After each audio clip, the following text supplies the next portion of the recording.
What's up, nation? Welcome to another edition of the Wise Take MLB DFS podcast. I am your host, CK013. You can find me on Twitter at CK_013, and I am joined once again by the triple OG of the Wise Take Nation, Patio Joe.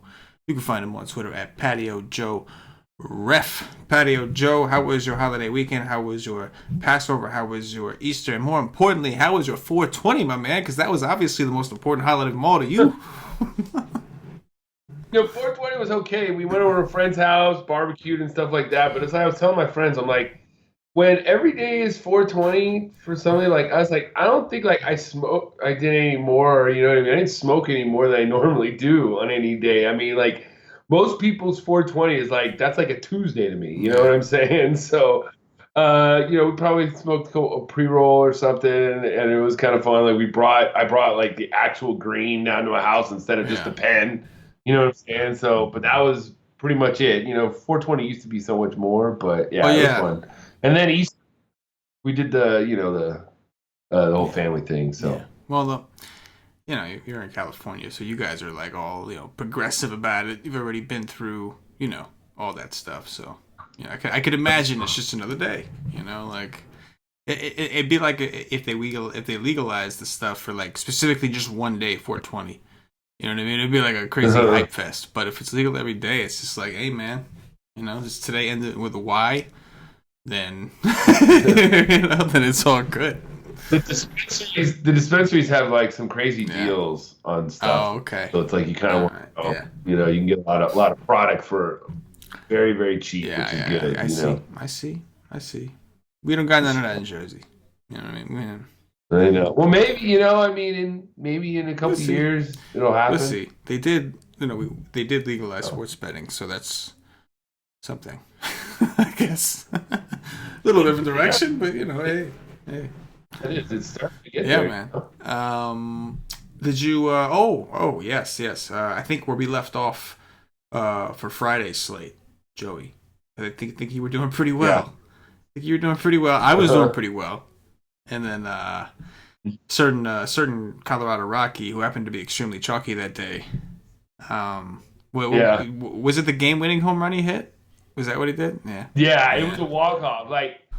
Honestly, I haven't had like a bad beat in a while, but I was in the top 20% of all of my cash games, just literally chilling. And I knew the Rockies game went into extras. And on the Y stream, I told everybody, I even wrote about him. Like, he was my last outfielder. I said, look, he's going to be extremely chalky, and you can play him at this price. But there's a reason why he's 3.5. He hasn't been playing very well. And he should be 4.5 or 4.8, and he's not going to play. So you play him, but I'm not playing him. I'm fading him. I'm fading the entire Rockies. And it was 100% right. And then the game goes in extras. And the only one thing that could possibly happen in extras was him hitting a walk-off home run, and he did it, and it absolutely just sent me from cashing in all of my cash games to zero, nothing. And it was just out, and it's just like it hurts when you got the play right, and it was all boom, it was there, and it worked, and extra innings happened, and sure enough. It bailed out the lazy people that just hit optimize. You know what I'm saying? There was another guy that was way chalky too that barely had it. It was McMahon, and he got bailed out in extras too by. I think we had our first Joey freeze of the day. Or is that me? Oh, I mean, it was me. Okay, it was. I can hear you fine. I'm on the production end, so I do the accusing around here. You know what I'm saying? See what I'm saying? Like I'll do the accusing around here, Joey. But you're right, that was me. But yeah, man, that's kind of in cash games. That's why if you do play both cash and tournaments, I try to get a little more chalky in cash typically, just for that reason. On tournaments is where I fade him. I did fade him in tournaments. I was looking really good too. I mean, I still had a decent day, but I was looking really good with what I had. And that Blackman homer. Because most of the stuff I played in on Friday was higher dollar, smaller field. So it was, a lot of people putting their cash game lineups in there. And Blackman, man, he was very, very highly owned. Knocked me back quite a few spots, cost me quite a bit of money. And Charlie Blackmon, everybody. I'm not saying I said I like to go with the herd sometimes, but I was just like, you know what? He didn't do it last night. I'm not doing it again this night. Like you said, in that particular case, you should have been right. The game should have ended without extra innings, and then he goes 0 for 4, whatever it was, and you're easily crushing everyone because everybody has a big fat 0. Instead, like you said, he gets bailed out by going to extras, getting a couple extra at bats, and he puts one over the fence, and think about the swing that is, and it's it's just crazy. And he's in that many people's lineups that day, but I'm glad I wasn't awake for that. I would have the whole house. I'm so glad I wasn't full awake. Full tilt. It's funny. I woke up and I checked. It was like 1:30 in the morning, and I checked it, and I could not go back to sleep for like an hour. Like I was like sweating. I was like, "You gotta be kidding me!" Like this did not happen. Like I'm so pissed. It's ruined. All right, Joey. We got a 10-game slate on a Monday. A Monday 10-game slate to discuss. Looking at the pitchers, Joey. Talk to me. Cash games. Who are we thinking to go with on FanDuel? Who's our SP1 on DraftKings? What do you think, man? Well, right now I'm probably going to attack. I'm probably going to pick Mr. Joe Musgrove right now, just on first look on FanDuel. He's pitching at home, coming off of, he has, 55, 41, 37. He's at 9K right now. He's given up 2 earned runs all year. He struck out 8, 6, and 6. Diamondbacks struck out the 12th most so far against right-handers on the season. You compare him with the other guys he's around. Boyd would be an option too, just because we got weather in Boston. Arrieta, I've already went to him once in cash with the Marlins. I'm not doing it against the Mets. And then you got Keller against these hot Tampa bats, and then Chris Sale with another weather option. So up top, the only other guy I think I would look at would be maybe J.A. Happ going against these Angels as my second option. But that's pretty much it when it comes to, FanDuel right now. First look, it's Musgrove for me, and then maybe Happ. All the other guys, they have a question mark to it, being in, weather or a good offense, or just you're not sure with a guy like Peacock how long he's going to go. And if he doesn't get those strikeouts in the first 4 or 5 innings, he might be taken out of the game. So, yeah, pretty much that's what I'm looking at right now. Yeah, the SP1 portion on DraftKings definitely seemed a little uncertain. FanDuel, like you said, Musgrove is 9K. You only have to pick one pitcher there. DraftKings is only 8-1, so I think I think that makes him almost like a no-brainer for cash games, whether you're using him as an SP1 or an SP2. Just because of the price discrepancy. There's a few different price discrepancies we'll talk about later. Most of them are DraftKings has some higher price and FanDuel has them cheaper, but in this particular instance, FanDuel's got him through the roof. And DraftKings got him, I think, a little undervalued. The Diamondbacks have been somewhat scrappy, but we have seen them strike out. This is a huge Pittsburgh ballpark, and it's the night before. It's 11:05 p.m. Eastern right now on Sunday. But we'll see where it goes tomorrow. But as of right now, the Diamondbacks are only projected for 3.5 runs, which I believe is the lowest on the slate. So I agree with you. I think he's your priority on DraftKings. On FanDuel, I think there's some pitchers you can make an argument for. Now, granted, I think Chris Sale is the go-to option in this situation if the weather clears up. As we're talking about this, we're seeing a 83% chance of precipitation and rain. So we don't know what that's going to look like. If there's an inkling, I know Chris Sale has been garbage. I know something looks like it's wrong, but it is Chris Sale at home in the 8s on both FanDuel and DraftKings, Joey. In the 8s. And on DraftKings makes perfect sense. You could pair him with Musgrove, and you're in a pretty comfortable situation. On FanDuel, that would be choosing him over Musgrove. You never thought you'd see the day, Joey, I bet, where you were talking about, like, do I have to pitch a more expensive Musgrove over Chris Sale in cash? But that's the situation we might be in tomorrow.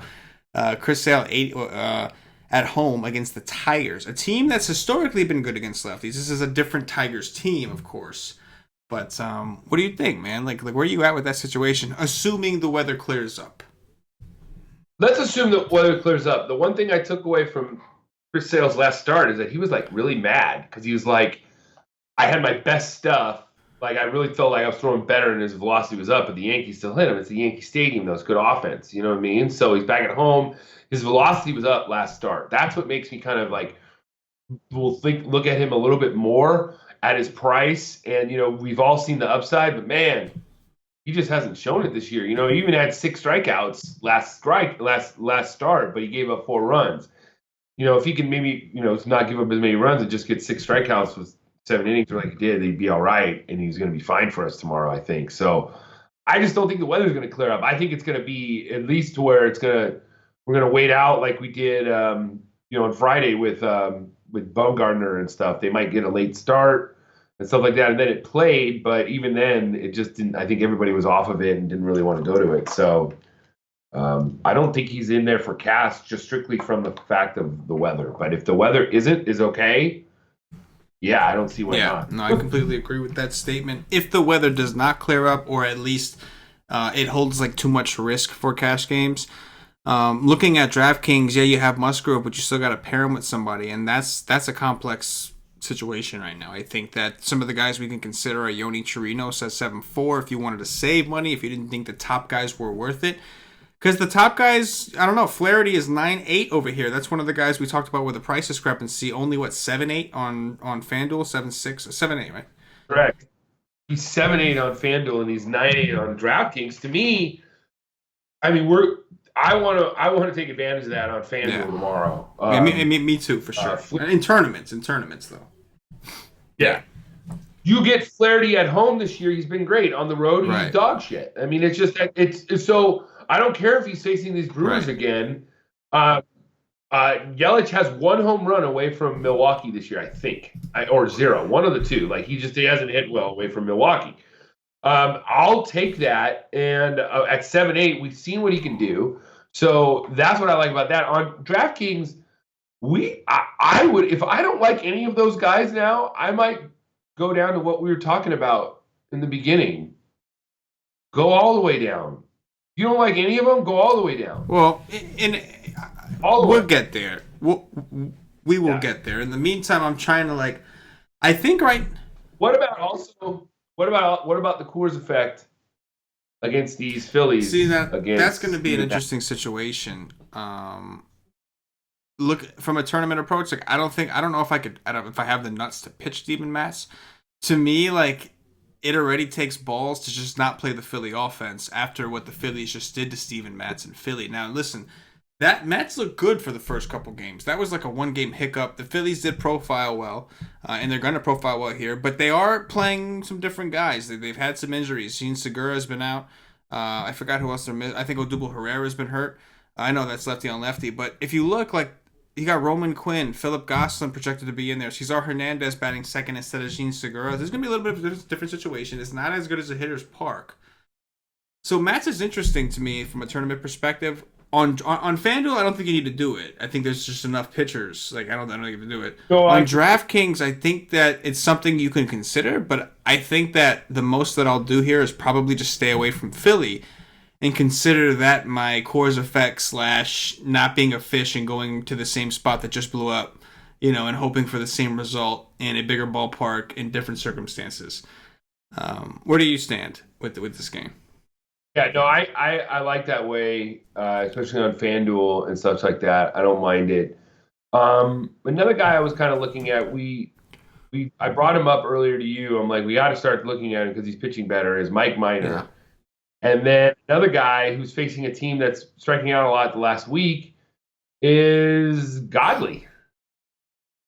All these other guys aren't really really tempting me that much. I'm with you, man. But, the options, everybody's got something.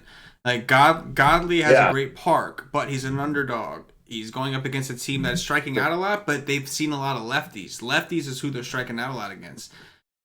Yeah, they're not striking out 20% against righties. Right, exactly. And then you got Chirinos, who's been a pretty good pitcher. He's at home in a great pitching park. But the Royals, granted, I know Paxton just destroyed them, annihilated them today. But in general, the Royals have been fairly scrappy so far this season, and the strikeout rates against righties aren't as low as you would like. So I think those guys are all feasible, but I don't see like the clear guy that I would feel comfortable with. I guess if you're just looking for me, like I think Peacock to a degree you can make a case for. I don't love attacking Minnesota with pitchers. You know what I'm saying? Like I think that, like you said, you're looking at like Hap, Minor as potential tournament spend ups. But if you are looking to just kind of load up on some of these bats, I think you make a good point, my man.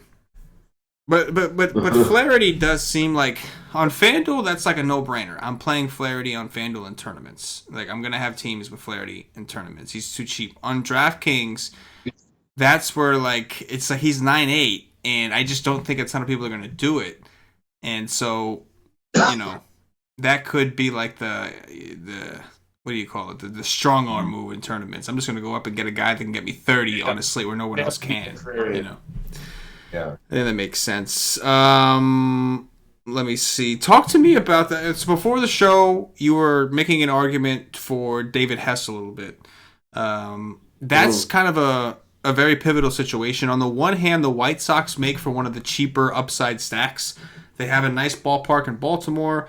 Going to be a decent hitting environment. David Hess has been trash, aside for the one game he had against Toronto, which happened to be a really good game. And on the other hand, you've got David Hess sitting here at 4.8 against a strikeout-prone team who's not very good overall. Granted, they get streaky from time to time, but as a team, they're not very good offensively.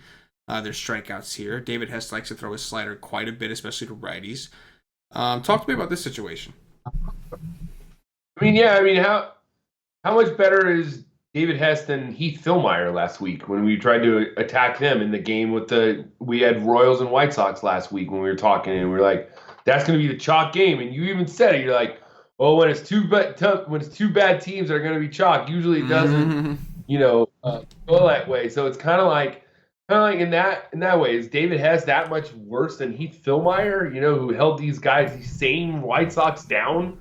That's, you know what I'm saying? And at 4.8, like we were talking, how much do you really need from him for him to be like, okay, well, if I really like my bats, how is it going to work that way? You know what I'm saying? I just think that it could be a place where if he gets you 15 points, you might be winning, because if you played him, and even if you didn't even play Flaherty, or even if you played Flaherty and him, you're still only at like 14-2 or 14-6 as your pitchers, and you could really fit in some of these high-priced stacks at this point, because we're going to probably switch to it here any second. There's some stacks, there are some teams like you want to attack, because we always said these pitchers there's always a question mark. Well, then that means there's a lot of things we also want to attack too. Yeah, no, I completely agree. I think that's a good point. And again, let's see. I think the White Sox are going to gain a bunch of traction tomorrow. I think people, because of the pitching situation we're looking at,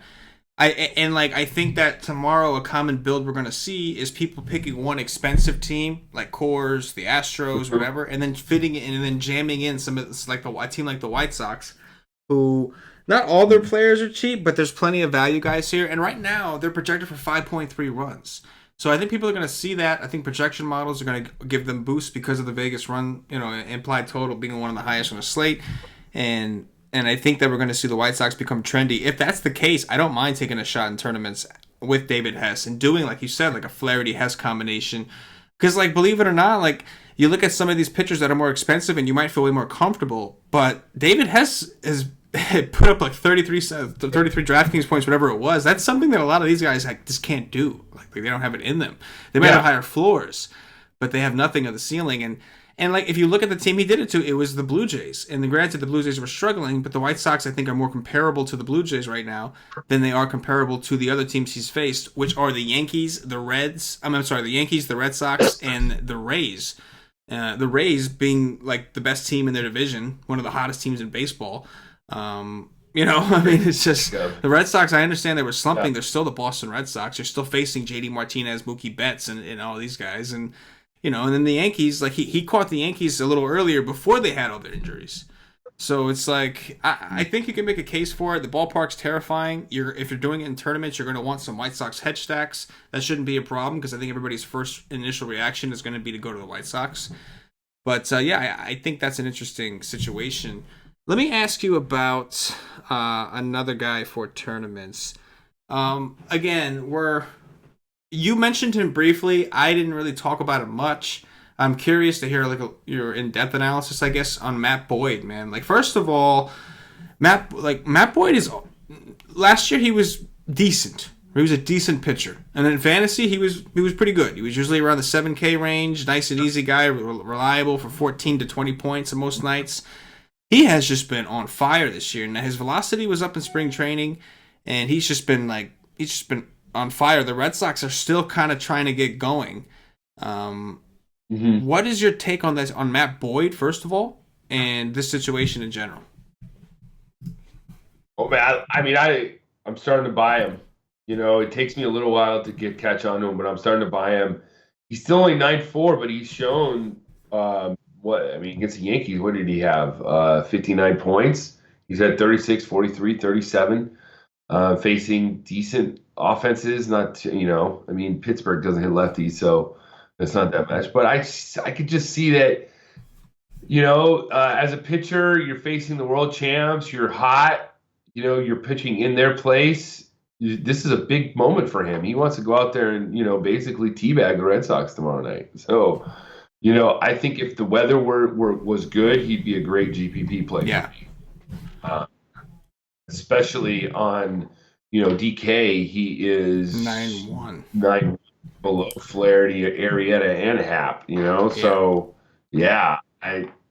he's definitely in play. I hated that the weather just makes it's just muddy. Yeah, we'll have to see that situation. But in the meantime, worth mentioning, Matthew Boyd has the highest swinging strike rate on the slate. I know it's early. I'm not trying to overreact. The highest swinging strike rate on this slate. Wild. And if you look at his numbers, they're all fucking good, man. 36% strikeout rate so far this season. Like they're all just solid numbers. By the way, Musgrove has the third highest at 13.3%, and Flaherty has the fourth highest at 12.7%. Guess who has the second highest on this slate? Ooh. Jake Odorizzi. 14.3%. Jake Odorizzi has a 30.4% strikeout rate right now. He's also got a 14.5% walk rate, so it's not all, it's not all fine and dandy, but wow, how about that? He just you see a list of names, and all of a sudden you see a guy standing out that you feel like doesn't belong, and you're just like, whoa. Don't get me wrong, Odorizzi's got strikeout stuff. That's his thing. He's getting bombed or he's striking guys out, but he's got Houston. Which side of the fence are you leaning on in this one? Yeah, I think so, right? It's kind of hard to side with Odorizzi at this point. They're hot. It says the wind's blowing out. I don't know if it's going to be close or not, but I'll go with Houston any day of the week. They're hot. I'm not gonna put them down right now. Like they're too hot. So he is ready to get blown up. It's happening. I don't know if it'll be tomorrow, but. It's not enough to go there. He in Philly, he went, he had a -2. He lasted 2/3 of an inning. You know what I mean? So it's there. It seems to me like the good offense, even the Phillies and the Mets, the two decent offenses that he's faced, they've hit him. And the two bad offenses, Cleveland and Toronto, he's done well against. So you can make your own assumptions if you think the Astros are a bad offense and you can pitch Jake Odorizzi. Fair enough. Right. Or maybe they just felt like, maybe he's gonna have a bad day today. Maybe they're just gonna wake up just on the wrong side of the bed, coming home from Arlington after getting beat by the Rangers, I think twice, and two of their top pitchers getting blown up, or three of their top pitchers getting blown up. I think all three of them got blown up, right? I think Verlander got beat up, Cole got beat up, and McHugh today got beat up. Verlander pitched well? Oh, okay. That was the one then. Yeah. They won up Friday pretty good. It was. They beat up McHugh today, too. Beat him up pretty good. What about this? We talked about the David Hess against the White Sox. What about this Manuel, when the source I'm looking at, the name is all spelled jacked up. I can't read that. But there you go. Banuelos of the White Sox. A lefty in Baltimore going against the Orioles. I think maybe some people may be kind of... Now, DraftKings has this dude priced at 7K or something like that, which I thought was kind of surprising to start him off that high. I don't know much about the kid, but he's a lefty that's going to see Baltimore. And again, people are going to be looking at this White Sox offense. Maybe the Orioles side of the offense goes a little bit overlooked. What do you think? Yeah, no, I like the Orioles tomorrow. They can be a cheap stack too. I mean, if you look at him, DR 3.2, his price is down a little bit more. It was up almost at 4K, so it's down a little bit more. That might be a good cash option tomorrow at second base. And then you got maybe Ricard and Mancini and Renato Nunez as their top 4 players. I like this tomorrow because we saw Benuelos. He's pitched 4 times this year, but he hasn't pitched more than 3 innings, so he hasn't been stretched out. How long is he going to go? So, the wind's blowing in, but I'm not really worried about that in a bad ballpark. So I think the thing is tomorrow is that there's so many teams that you can stack that it's kind of like the Orioles might go overlooked. Yeah. No, I mean, they do every day, right? Like, believe it or not, the Orioles have been on not like a ton, but I wish we can see like a percentage of what stack is winning the most money right now, like on a consistent basis this year. And I'll bet you the Orioles are somewhere on that list. Like maybe not the top 5 even, but they're somewhere on the top half because you got to fit in a small, right. cheaper stack with a big. That's stack. the thing. That's the thing. And I think that they could be a team worth looking at. Either way, I do think that people are going to be looking at this game for value. I just think they're going to be more on the White Sox side because everybody knows David Hess. People don't know this Benuelos kid, and the White Sox are the favorite and projected for 5.3 runs. So kind of playing against perception. You know what's another funny thing? Tell me this: you follow Vegas way more than I do. Well, now I call it Jersey. No, because you know what I'm saying? Because we got okay. You follow Jersey way more than I do, or whatever. What am I seeing here with the Red Sox having a 5.2 implied run total and being minus 220 favorites? That is interesting. Well, I guess they're just. This comes down to like the offenses, right? Like that's what it comes down to. Because I think overall you're gonna have Chris Sale. If you take away 2019, Chris Sale is just 20 times the pitcher Matt Boyd, Okay. And then you factor in the offenses next, and you're like, okay, the Red Sox offense is significantly better than the Detroit offense. And then you factor in they're at home. You know what I'm saying? If you factor in 2019 perception, I think that's what to me, that's the read I'm getting is like they almost want people to take the Tigers. Like they're almost begging people to take the Tigers. That's a good. You put on $100 on the Tigers. That's my tomorrow. point. It seems to me like I think Vegas is kind of expecting that. Not that they are trying to take a stand, but I think they're expecting that. And I think they know that if they put Chris Sale too cheap, if they would have put Sale at like minus 150, they would have gotten pounded by the Sharps. I don't care how bad Sale has looked. Everybody saw Sale's velocity go up in his last start, and I think that is like okay for like the quote unquote Sharps. I think they're looking at that and they're like, he's back. I don't care. The minute he's undervalued, I'm pouncing on it. And that's why it's a bummer with the weather, because I think we may be getting that situation now, but the weather could just absolutely ruin this for us. But to answer your question, I think that this line is more of like overall, like throw 2019 out. Let's not look at this sample. Let's look at because last year, if you saw this situation, you wouldn't even blink an eyelash. I know it's a new year. But, No. I know. Keep talking. Go for it, man. But yeah, that's essentially what I see with the Red Sox. Flipping the script, I think at this point, so for pitching, I think just a recap for DraftKings specifically, where you have to pair multiple guys. We know we like Musgrove for cash games. I think Peacock, Chirinos are possible cheaper comparisons, and then of course you can look at your Haps and. Chris Sale is going to be the guy again if the weather clears up. He's going to be the guy. If not, maybe just tournaments. But anyway, let's talk about some offenses here, Joe. So we talked a little bit about Baltimore and all that. Talk to me about maybe one of the sneakier stacks that you think will go a little lower owned that you're kind of interested, or maybe like a leverage stack you're interested in. There are a lot of offenses. Ways you can go, but obviously we have a couple decent pitchers that we don't want to necessarily pitch because we're worried about the matchup. Maybe we can pick one of those pitchers to attack and kind of leverage, low ownership and high upside. Do you see a pitcher on the slate that you're like, I think I might want to attack him to get the team at low ownership? Jake Arrieta. Talk to me. Honestly, it's just a price play. It's he's priced high. I think people will just go to him just to go to him. And the Mets, they won't play. They will not play the Mets. If I don't know if you remember on the live stream, I brought up the Mets against Wainwright on Friday. I said the Mets are a sneaky team. They wound up putting 5 or 6 runs up against them, and they won that game 6-5 when we were all on the Cardinals. I said the Mets against Wainwright ain't bad. I mean, I just feel like Mets have been can hit righties pretty damn good. They're not that expensive. Cano and Nemo are both pretty damn affordable. Wilson Ramos has hit Arrieta pretty good in a pass. Also, as Jeff McNeil, I think that this is a sneaky team to pair with some of these really, really chalky teams. Yeah, man, I think that makes a lot of sense. The Mets offense, well, we're gonna want to see. I know Robinson Cano got hit with a ball.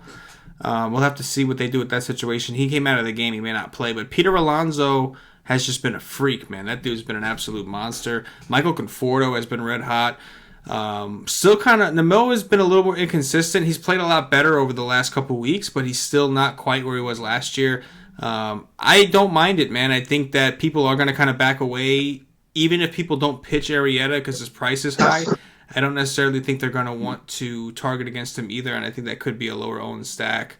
Where are you at with the Rays, man? Like the Rays, I think like G-Man Choi is questionable. He may miss, but they had a big blow actually. Austin Meadows got hurt. So maybe the Rays kind of calmed down. I mean, if you look at their lineup, it's pretty much looks like what it was last year before they got Austin Meadows. Granted, Austin Meadows has been a huge part of their offense this year.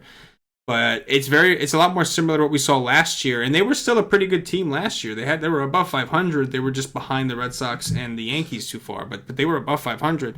Brad Keller, man, like where are you sitting here? Are you any interest in the Rays, or or do you think the guys they're losing is like, nah, man, they're gonna lose steam now?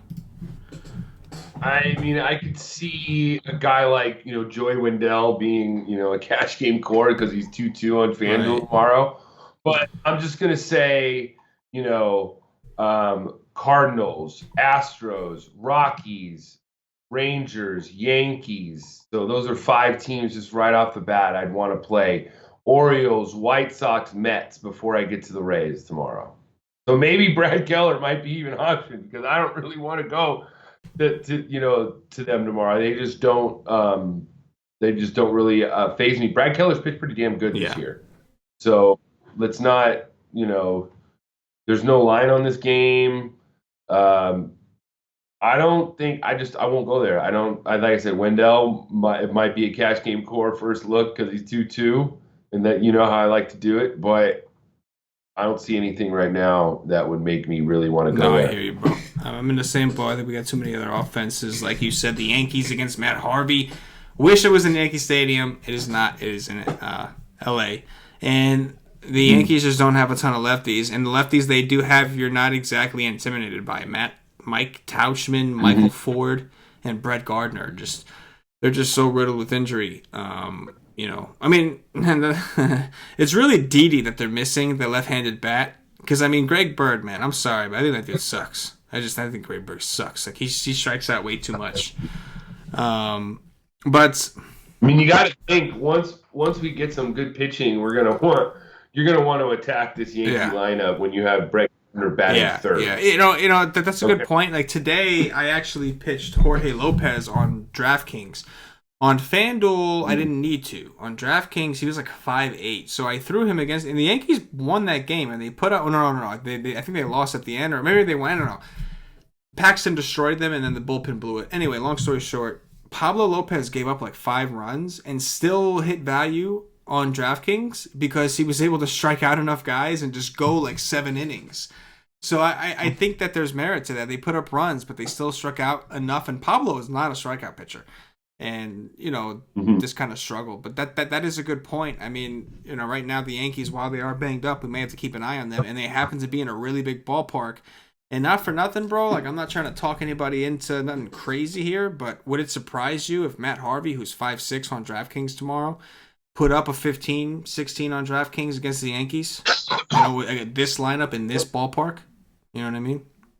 What's more likely, Matt Harvey or David Hess? To hit what number? Like 14, 15? Yeah.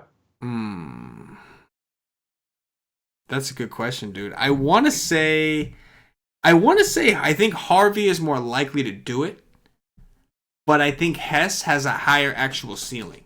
You know what I'm saying? Like, I think if you ask me which one of these guys is most likely to hit 30, I would say Hess. 100 times. You know what I'm saying? 100 times out of 100 times, Harvey's going to hit 15 more than Hess will, but Hess will hit 30 more than Harvey. Exactly. That's how I view the situation. So if you want a cheap guy that you want to go, not that he's safe, but the safer option than Hess, I think Harvey's your guy. If you really want to just put your nuts on the table, take all the ultimate risk in a terrible ballpark, but you want a guy that can really show you some upside if he's on, it's Hess. Yeah, I think that's where we're at. One last game I'm going to ask you about. I know our stance as a whole, we're not typically a big Coors company. I know a lot of the times it's very rare that we are on Coors, but I'm going to ask you about Coors. We've got the Washington Nationals, Jeremy Hellickson, going up against Tyler Anderson, the lefty from the Colorado Rockies. It's Coors. Any thoughts here? It's probably not. I'm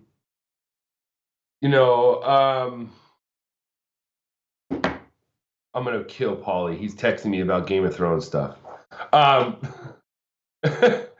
Let's see. You got, son. He's had pretty good. You got. What? I know. Ugh. I don't even know what he was talking about. You should text him right now. Anyways, Hellickson, I don't know. I think people are gonna want to attack him big time because they're thinking that the Rockies are woke up. They've been there a little ways. Hellickson control people though a lot. He's done that. He has that in you. So I think you can have a Rocky stack. I wouldn't go all in because we know these Rockies have been sort of cold. You know what I mean? They haven't been great. But I'm not huge into the Rockies tomorrow, but they're one of the teams on my list. Yeah, I agree. It's always like, their ownership's going to be inflated. The prices are often inflated, so you're kind of hesitant to really go there. I will say this, the Nationals bullpen's been trash. The Rockies bullpen will be trash if it's not already. I think it is. But I got to verify the numbers. I know the Nationals bullpen started off bad, and they should remain there. So I agree. Just there's a lot of offenses. That doesn't seem to be the issue. The issue is more finding some, stability in your pitching, I think. But anyway, that's going to do it, Joey. I think that's going to do it for the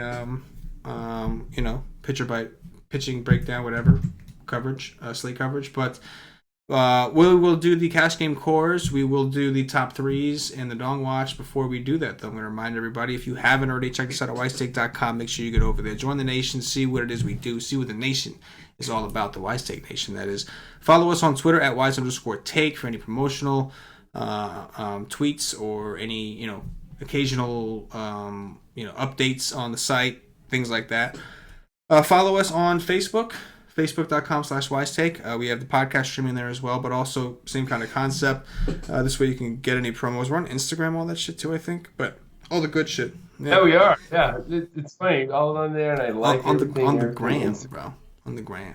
Yeah. But guys, check us out, wisetake.com. We're a premium DFS content provider, but we are also a premium DFS community. Get yourself a day pass. $2.50 will give you our MLB content for one full day. It's access to all of our articles. The Y stream, which is a live stream we do 2 hours before the slate start time.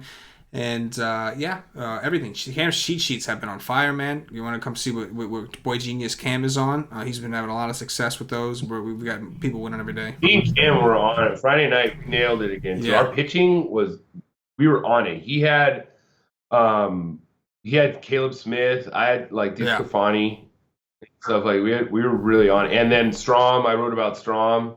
And Strom was great on Friday night. That ended up being a pretty good pitcher stool for fantasy purposes. But yeah, come check us out, guys.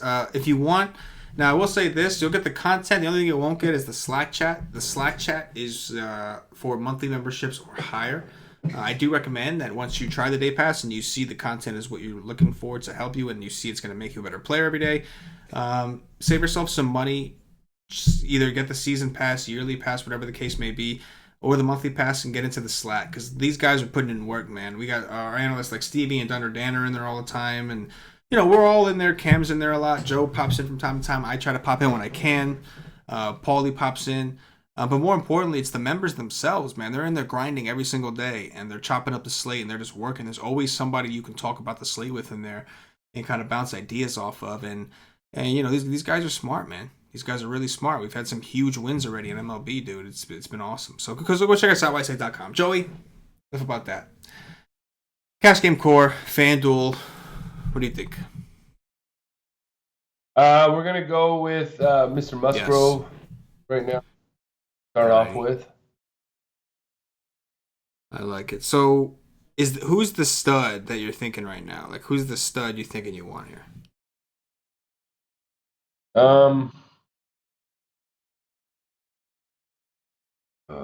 Oh boy. Yeah, buddy. I'm gonna probably say, ironically, right now, I'm gonna. Yoan Moncada is the stud. I hear you. 5 point, and that's my point about the Hess. Like that's why I think you made a good point about Hess in tournaments. You could make a case for it because if that's what you're thinking, and this is our first look. A lot of people build teams off of their first look, and that's all they get because they have life and they have a job and all these other things they have to do. And I think the White Sox are going to be extremely popular tomorrow. And I mean, in my head, I went down to utility section on FanDuel, and I just went Yelich. No, I like Flaherty, Rendon. Nope, too much. Trout, Happ, nah. Arenado, I'm probably a fade Coors. I might not want to do Hellickson, whatever. Harper, no. You know what I'm saying? Not going to go there with Harper and Matt. Rosario against Peacock, nope. Altuve, second baseman. I don't ever pay up for second baseman. Not playing Judge, not playing Soto, Springer's the same thing. Story, no. Get to Moncada. I like him. Yeah, you know what I mean? It was exactly, and I think that's going to be a fairly similar situation. Bad pitcher. Yeah. You know what I'm saying? Bad pitcher, easy spot, and a guy that's been hot on Friday night. I picked him on the Y stream of the Dong. He was my last pick. And on the YouTube podcast on Friday night, I picked him in a home run. He was my last pick. So let's start off with him tomorrow. All right. Any value options you see? I know it's kind of hard to do the value the night before. What? Wendell. There you second go. Baseman leading on. There you go. I like that. As a matter of fact, I'm going to flip it over to DraftKings and pop him in there. 3,400 on DraftKings leading off. Assuming he's leading off against Keller. Yes, sir. I'll take me some of that. And I'm assuming that if the weather were to clear up in Boston, Sale would be the guy you go to, or just stick with Musgrove? Yeah, I would definitely look at Sale, but in cash, I think everybody would go there. So honestly, I might just go with the Hurt tomorrow. Yeah. For a guy like Chris Sale, who's underpriced, yeah, I think that's a good move. I would probably go with the Hurt tomorrow just because it could be a volatile cash slate. To be honest with you, I hate it's weird to say that, but it could be a volatile cash slate to where you kind of just want who's going to be 50% owned, or I'll go with that and I'll try to beat him with my bats. All right, let's go over the DraftKings, Joe. I got Musgrove and Wendell already plugged. Wendell, 3,400. He's got some multi-position flexibility with him. I've got him at second base for now. Musgrove as the SP1, SP2, whatever you want to call it. I think we can do a couple things. We can either go at Peacock. Now, Chris Sale is the guy that I would just say plug in if the weather clears up. If the weather does not clear up, I think we can. I'm thinking like Peacock or Chirinos might be a good place to start, at least for now. Like, not looking in. What about Happ? I'm cool with Happ, but I figured I think Happ is just as unstable to a degree as these other guys right now, and at least they're cheaper than him. You know what I'm saying? But I'm fine with Happ. We could definitely go with Happ. But I do think that if we go with a Chirinos or a Peacock, we are sacrificing some floor, I think, there. So we can go with Happ. We could do Happ against the Angels, a team that historically struggles against lefties in a big park. With Wendell, we still got 41.71, and I think for you were saying that your stud would have been Moncada. He is expensive over here. He is 4,900, and there you go. Musgrove, Happ, Wendell, Moncada. You still got 40-50 to work with on DraftKings to fill out the rest. I like that. Joey, top three pitchers overall, tournaments, whatever. Who are your top three pitchers tomorrow? Flaherty, Musgrove, And yeah, I'm gonna have to go with Flaherty number 1 as well. I will go with Musgrove number 2, and I'm gonna put my nuts on the table here. I'm gonna put them out, Joey. David Hess, man. Put the nuts on the table, baby. Right. Leverage status. I'm hoping if the White Sox are not chalked, there's just no point in pitching Hess. but if the White Sox are going to be chalked tomorrow, that's gonna be something we have to feel out tomorrow. But if they are, I think they need leverage a little bit there. Stacks, Joey. Stacks. Okay, my number 1 stack tomorrow will probably be I like the Rangers, but for some reason they're underdogs against Chris Bassett. So I'm gonna have to I thought that was kind of strange too. Mike Minor against Chris Bassett, and they're underdogs. I thought that was kind of strange too when I saw that. Yeah, so I don't know. Something's up there, but I'm gonna go with first off, I'm gonna go with the Rangers, the Astros, and the Orioles. Yeah, I think I'm gonna go with. I think I will go with the Astros number 1 is more of an obvious place. Then I do think the Cardinals are kind of interesting. I don't love attacking Milwaukee with that bullpen, but this is a bullpen game. Yeah. Hater's been getting hit last 2 times in. CK Saturday, and Bellinger took him deep today. And he's been throwing a lot too. And we have Cardinals at home. They've been hitting the ball well. I think I'm going to go with the Cardinals number 2. I like the Cardinals too. They might be. And I'm gonna go with Baltimore as like the value stack. I like that call, man. I think they are a nice value stack. We'll have to test this Benuel last kid out, but Dong watch, and we're getting out of here, Joe. Who's going deep? All right. Nice. Okay. Let's go. I'm gonna go to Coors, and I'm gonna go with Juan Soto. I like that. I do like that call. Lefty on lefty. Let's go with Michael Conforto. You know what's weird? FanDuel has John Gray as the starter. I'm pretty sure John Gray pitched today. Oh no, Sunday. Okay. I don't know why he would be on the slate though. No, they probably just forgot to put the switch in. They got the P on the wrong, because he pitched on Sunday already. So Tyler Anderson's the one pitching. Yeah, I know it says that. What the hell? FanDuel. I'm gonna still Juan Soto's gonna home run. Let's go with Joey Gallo. Man, that dude's been on fire, man. That guy's been on complete fire.